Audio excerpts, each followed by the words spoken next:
আসসালামু আলাইকুম রহমতুল্লাহ। এখন বাজে 11:30। আসলে আজকে আগামীকালকে আগামী 2 দিন প্রচণ্ড বৃষ্টি হওয়ার সম্ভাবনা আছে। আবহাওয়া অধিদপ্তর থেকে সেটাই বলে। এখন আজকেও বৃষ্টি হওয়ার সম্ভাবনা আছে, কিন্তু বৃষ্টি হয়নি। প্রচুর পরিমাণে ভারী বর্ষা হওয়ার সম্ভাবনা আছে আমাদের এদিকে। তো দেখাচ্ছে রোদ উঠছে, কিন্তু আসলে রোদ প্রচুর গরম লাগতেছে, কিন্তু আসলে বোঝা যাচ্ছে না যে বৃষ্টি হবে কিনা। কিন্তু মেঘের আকাশের যে অবস্থা সেই হিসাবে তো বোঝা যায় বৃষ্টি হবে আর কি। আমি একটা কবুতর দেখানোর জন্য আসলে ভিডিওটি করতেছি, কিন্তু কবুতরটা চালের ওই পাশে সে দেখাতে পারতেছি না। এই কবুতরটা আসছে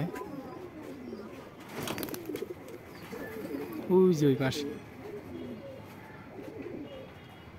ওই সে